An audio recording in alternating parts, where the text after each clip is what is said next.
this segment, I'm going to show you how to create an animated texture that appears in the word film, and then it converts into a red color to the film that we see at the end. So let's go ahead and jump into Cinema4d Lite and then start manipulating our material. To create the blue flames that are in the word film is very simple. By going and double-clicking on the icon, we get the material editor available right here. So we're going to be using the color channel to create that. I'm going to go and close this little color tab, so it is a little minimized interface in here. And we're going to be using the texture parameter. By clicking on this little arrow, we have the options of using several elements. And to create animated materials inside of a material, we can use the gradient, the noise, and many other elements. We also have surfaces in here that are water or that are fire and so forth, that they are self-animated. I would suggest that you try some of those, and whenever you see something that says turbulence or animation, that means that those elements or those materials are animatable. I'm going to go into the fire because that's the one I want to show you. By doing that, then I can see that my text already kind of like changed from red to that color material. If I want to see exactly how this is rendering, I can click on my render button over here and I can see a little bit of hint of the flames that I have in there, but it's not exactly what I'm seeing here in the icon. I'm going to go ahead into the middle button here, click and hold, because I want to select the interactive render region. This button or this option allows me to see the final render in the preview mode in here, so I can tweak my material in the material editor and see the results already in this window. This is by no means the final render, but it's a preview of the final render.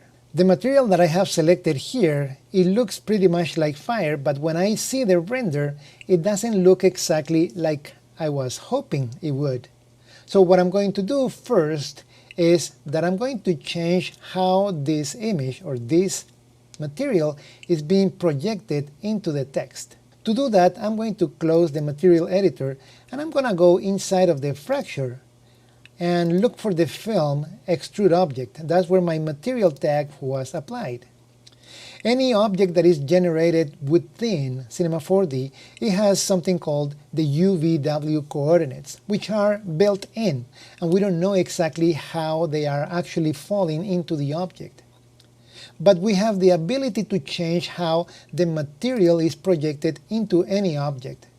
So I'm going to go select the material tag, and under the tag tab, I can see that there is a projection parameter. The projection is UVW mapping, but I can change that to any different other projections. The projection that I think it would work, it would be the flat projection. So when I select that, notice that my render view over here changed completely. Now I am able to see more of that fire, but it doesn't look pretty much like what I saw in the preview of the icon. So I'm going to disable the interactive render region for a moment, and I'm going to select my object, and I'm going to select also the material tag. I'm going to go into the texture mode, which is down here, and click on it. The square that you see there, it represents the icon of the material that we applied. At this moment, I can move that material along the flat projection that I actually selected here. Now I can position my shader in the way that I want. So I want to make sure that the bottom part doesn't have any black color. I can also use the scale tool, so I can scale it in one direction or another, and I can also rotate it. Of course, I recommend no rotation on this particular example, but you can actually do that. So I'm going to place it in such a way that I'm able to see my texture really nice and clean throughout. Now that I have successfully placed my texture, I can go back to my model mode, and then that element disappears from screen. At this point, I am going to go and enable again the interactive render region, because this is exactly what I am looking at in the final render. I'm going to double click again on the film texture material here, so I can get my material editor up again, and I'm gonna go and click on the icon for the fire. Right here I know this is an animated texture, but I would like to see its animation, so I'm going to press the right mouse button, and then this flyout menu shows up, and the first option is animate. So when I enable, I can see the animation of my material. I can make changes over here, and then the T frequency is the time or how fast it is going. I'm going to leave it at about 0.8.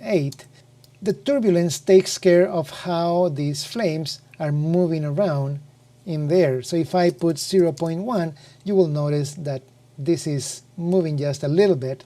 And if I put a very large number, like number 10, then it doesn't look anything close to fire. So I'm going to leave it at around 0.8 as well, and this is going to be a really nice fire.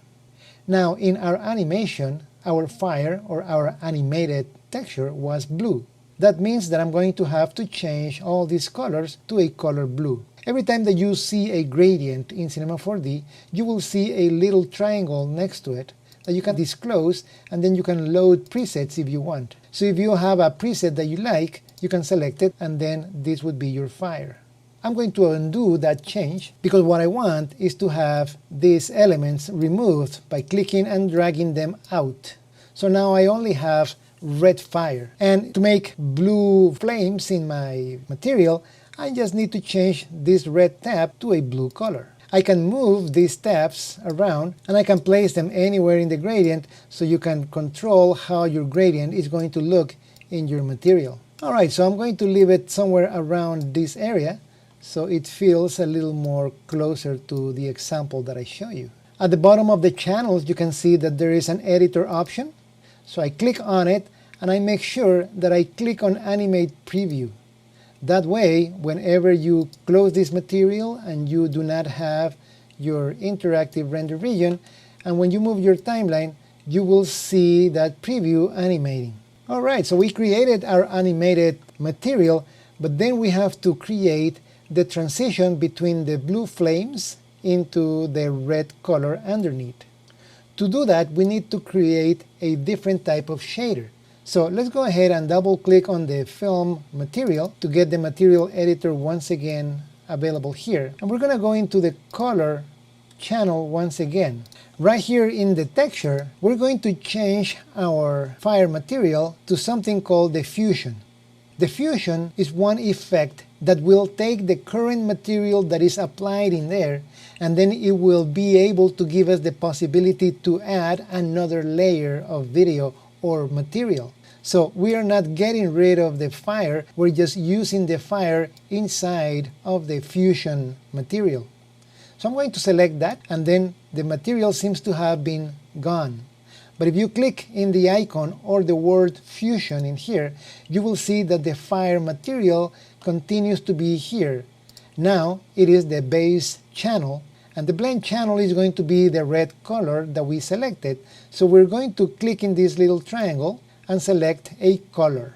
By doing that, it gives us the white color, so we click on the icon or the word color, and now in here we're going to select the palette that we had before. So let me just go ahead and here, and I'm going to select the palette. So one thing that I forgot to do is that I didn't save that palette, so I'm going to go back to my color in the color tab, and I want to make sure that I select this as a global color, and I'm going to call it Film Tools, and now it should be available down below in here. Okay, now that I've done that, I'm going to dig inside the fusion once again, go inside of the color by clicking on the color or the icon. So now I go into my color well, and I'm going to select this area by selecting the color swatches, and now I see the swatches down below here, so I select that one, double click on it, and now I have the red color. To get out of this shader, I just click on this top arrow on the top right, and now I am back into the fusion material. If you ever get lost in here, you can always go back and click on the color material, and then click on the icon for the fusion, and then you are back into the fusion material. So don't worry about if you click the wrong place over here or do something really strange. Don't worry about it. You can always, click away and come back to the color material and just go inside of the fusion to be here. Now, right now we have a base channel, which is the fire, and then we have the blend channel, which is the red color. I can control how those colors blend from one to the other, like a dissolve in an editing application. But this is not what I want to do. I want to create something that actually goes from the bottom to the top. So to do that, I'm going to leave the blend all the way to 100, and I'm going to enable a mask channel. Right now, the mask channel option over here is grayed out because my Use Mask button is not enabled. I'm going to make sure that I enable this button. So I'm going to go ahead and in the mask, I'm going to create a gradient.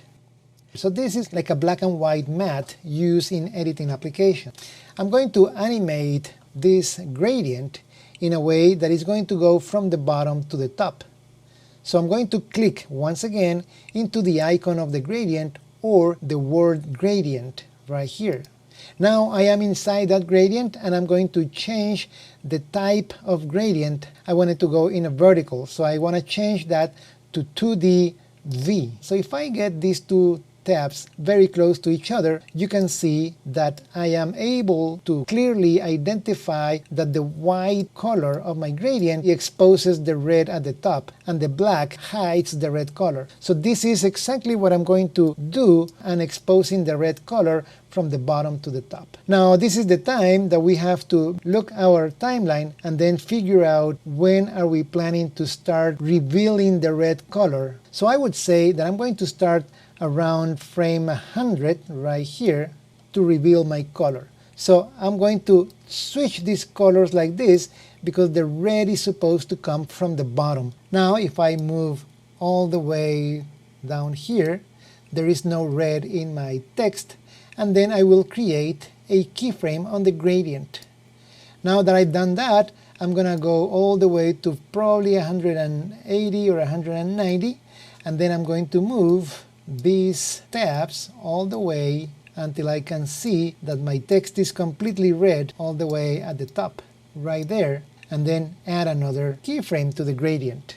Now you can see in my timeline that I have two little white marks. Those are the keyframes allowing me to move my gradient all the way up, but it's kind of like a linear gradient. Now the last thing that I need to do is add a little bit of turbulence, maybe around 10%. And now I have kind of like a fractal gradient. Perfect. Now that we have successfully created our material and animated our transition, then it's time for us to create the unfolding of our element. In the next segment, we will use a deformer and we will also animate our camera.